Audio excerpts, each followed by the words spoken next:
Ayan! Kalaro. Nagulat ba kayo? Dito na naman kami ha. Dito kay Idol Reggie, doon naman tayo sa Flyers Loft. Mag-subscribe na kayo, mag-like and share, tapos yung notification bell, huwag mo kakalimutan yan, i-click mo na yan, baka i-click pa ng iba. Tapos, itong channel na to, para ma-educate lahat ng mga bago nag-iibon, yung mga lumang nag-iibon, at saka syempre gusto mag-upgrade sa kanilang pagkakalapate. So ito, papakita naman natin ngayon, yung Flyers Loft ni Idol Reggie Cruz. Buti na pagbigyan tayo. Wala siyang ginagawa ngayon, napagbigyan tayo para sa inyo mga kalaro dahil sa mga request nyo.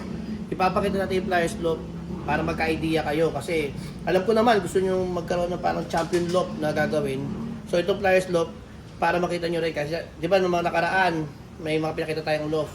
Ito para matutunan nyo rin kung paano gawin yung Mr. Consistent ng MacArthur Race. So pakita natin ito. Ayan, ito si Idol Reggie, ako na lang papasok. Sige, kaya niyan. Ayan, 1 by 1 na steel matting ang flooring. Pero kagaya ng sinabi ni Sir Russell, kailangan malayo yung gap. Kasya yung tao dyan. Si JJBK, kasyang-kasya dyan, nalilinis niya. So, kagandahan yan, kita mo, talagang kayo pwedeng lampasuhin yung ground floor. Tapos 1 by 1. Ito sir, kaya angle bar na nilagay mo dito para hindi tambayan ng dumi, no? Angle bar na baliktad. Napakita ko sa iyo. O, ayan. Tapos kay Sir Reggie, meron siyang prototype yung parang ginaya sa truck na pakainan. Ayun, o. Oo, yeah. Maganda. Ginaya sa truck. So, hindi ba iiputan yung mga dumi at the same time? Sana yung ibon na nasa truck siya kumakain. Ayun, o. Diyan na ba lahat to, sir? Hindi na, pasok ka rin. Para makita ka nila. Dami tayong mga fans na nag-aantay kay Sir Reggie Cruz. Buti na pagbigyan tayo. Kaya no, ano yan? Diyan na talaga sila kumakain. Hindi mo na, wala ka na nilalagay sa loob. Depende. Pagka kasya, dyan, hanggang Pagkasya maaari, dito. dyan sila kakain. O yan, kagandahan yan. Sanay sila sa truck. Kasi pag sa truck, sobrang crowded yun eh. Tapos talagang ganyan yun, butas lang. Ngayon, pagka yung marami, hindi sila kasya dyan, naglalagay ako ng patungan dito. Patukaan sa gitna. Pero hindi ko pa rin inaalis yung pakainan dyan kasi parang masanay sila sa truck. Sa truck. Yung importante dyan, kaya kalaro pag nag-ibon kayo, dapat yung ibon nyo marunong kumain sa truck. Kasi kapag hindi na yan kumain sa truck, ano nyo na, hindi na makakauwi yan kasi layo na nun. Wala, isipin wala kang kinain, nasa Kalbayog ka, o kahit saan sa Bicol, syempre hindi ka makakauwi. Kakain ka na lang sa labas, di ba? O kaya magda-drive-thru ka. May Jollibee. Joke lang. So ito yung box first ni Idol Reggie Cruz. Parehas to kay Russell Baldago.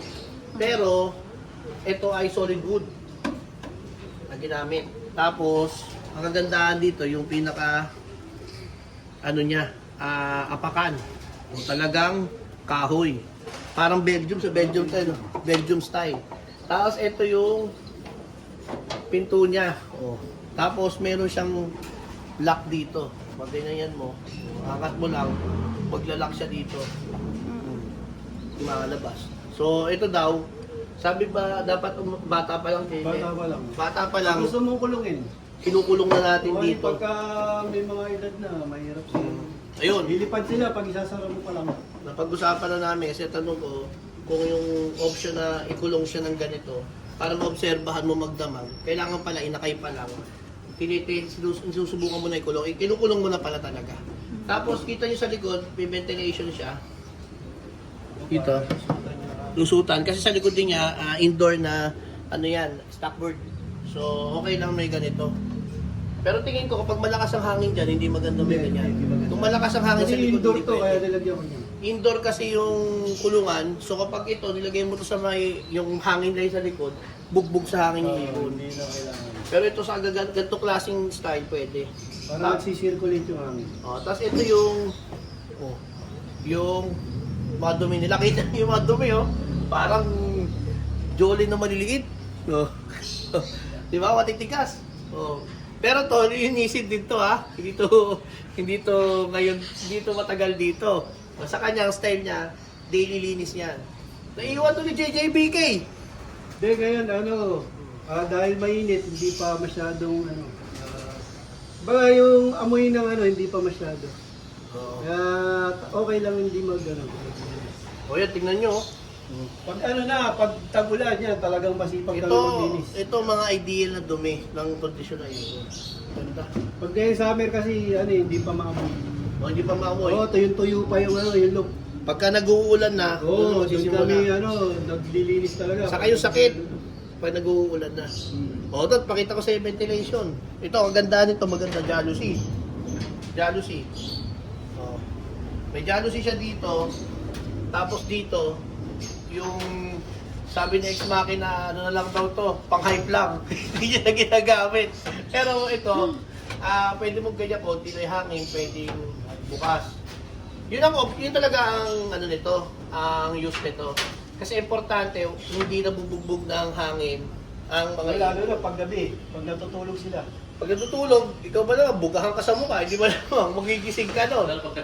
Pag tag-ulan. So ito eh, pag ikaw yung nabubugbog ng hangin sa gabi natutulog, di ba Oo. pag gising mo, sakit ng katawan mo. Sakit ng katawan. Lalo sa ibon, kasi maliit lang sila eh.